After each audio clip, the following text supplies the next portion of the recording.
ലാൽ സലാം സഖാക്കളെ, ഇന്നലെ മാധ്യമ കൂട്ടിക്കൊടുപ്പുകാരുടെ എക്സിറ്റ് പോളൊക്കെ കഴിഞ്ഞു. ഞാൻ ഒരെണ്ണവും കാണാനും നിന്നില്ല, കേൾക്കാനും നിന്നില്ല, അതിനെനിക്ക് സമയവുമില്ല. പക്ഷേ ചില സഖാക്കൾ ചില സ്ക്രീൻഷോട്ടുകളും ചില വീഡിയോസുകളൊക്കെ ഇൻബോക്സിൽ കൊണ്ടിട്ടായിരുന്നു. ഇട്ടിട്ട് സഖാവെ ഒന്ന് പ്രതികരിക്കണമെന്ന് പറഞ്ഞു.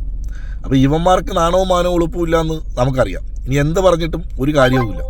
പക്ഷേ ഇന്നൊരു വീഡിയോ കാണാനിടയായി. അതായത് കടന്നൽ രാജ സഖാവ് PV അൻവർ സഖാവിൻ്റെ വീഡിയോ കാണാനിടയായി. വെല്ലുവിളിച്ചുകൊണ്ടുള്ള വീഡിയോ. അതായത് കേരളത്തിലെ മാപ്രാകളെയും മാധ്യമ കൂട്ടിക്കൊടുപ്പുകാരെയും മാധ്യമ കൂട്ടിക്കൊടുപ്പ് സ്ഥാപനങ്ങളെയും അതിൻ്റെ മുതലാളിമാരെയും വെല്ലുവിളിച്ചുകൊണ്ടിട്ടുള്ളൊരു വീഡിയോ ആണ് കണ്ടത്.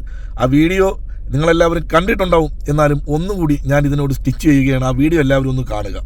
ഏഷ്യാനെറ്റ് ഉൾപ്പെടെയുള്ള കേന്ദ്ര ഗവൺമെന്റിനോടൊപ്പം നിൽക്കുന്ന BJPയോടൊപ്പം നിൽക്കുന്ന ഒട്ടനവധി ചാനലുകളുണ്ട്. എല്ലാവരെയും ഞാൻ വെല്ലുവിളിക്കുകയാണ്. ആ വെല്ലുവിളി എന്ന് പറയുന്നത് 1 കോടി രൂപ 225 സീറ്റിൽ മേലെ മിനിയാന്ന് നൽകിയ സർവേ റിപ്പോർട്ട് ചെയ്യാൻ 193 സീറ്റാണ് BJP NDA മുന്നണിക്ക് നേടാൻ കഴിയുക. പരമാവധി 200 സീറ്റ് എന്ന് പറയുന്നത്. ഇപ്പോ വോട്ടിംഗ് മെഷീനുമായി ബന്ധപ്പെട്ടിട്ടുള്ള വലിയ ചർച്ചകൾ നടക്കുകയാണ്. അതിലെ മാനിപ്പുലേഷനെ കുറിച്ച് വലിയ ചർച്ചകൾ നടക്കുകയാണ്.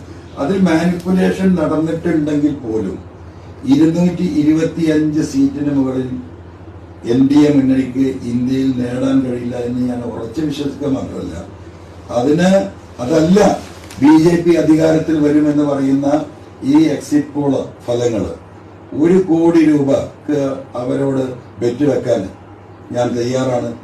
കേരളത്തിൽ ഒരു സീറ്റ് പോലും ഇടതുപക്ഷ മുന്നണിക്ക് കിട്ടില്ല എന്ന് പറയാൻ ധൈര്യം കാണിച്ചാൽ പ്രിയപ്പെട്ട സഖാക്കൾ അതൊന്നും മനസ്സിലാക്കിയാൽ മതി.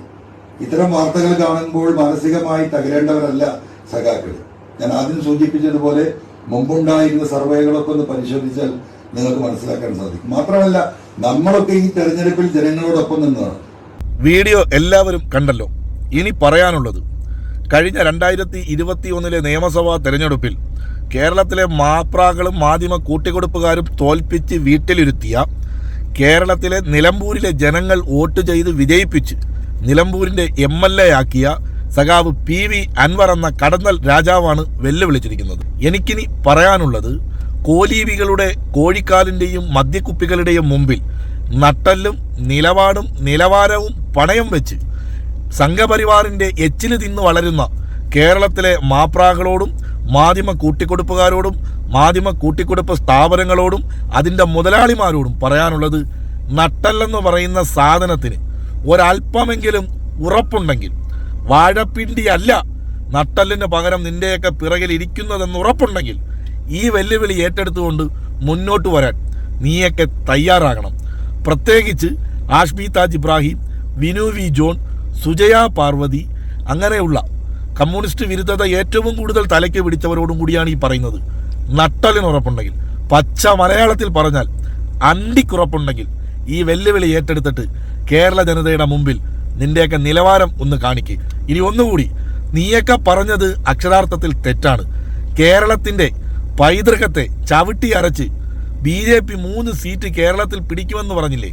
ഈ ജൂൺ 4 കഴിഞ്ഞിട്ട് ഇനിയെങ്കിലും ഈ പരിപാടി, അതായത് നിന്റെയൊക്കെ പ്രേക്ഷകരെ കോമാളികളാക്കുന്ന, നീയൊക്കെ സ്വയം കോമാളികളാകുന്ന ഈ എക്സിറ്റ് പോൾ എന്ന് പറയുന്ന പരിപാടി നീയൊക്കെ അങ്ങ് അവസാനിപ്പിക്കണം.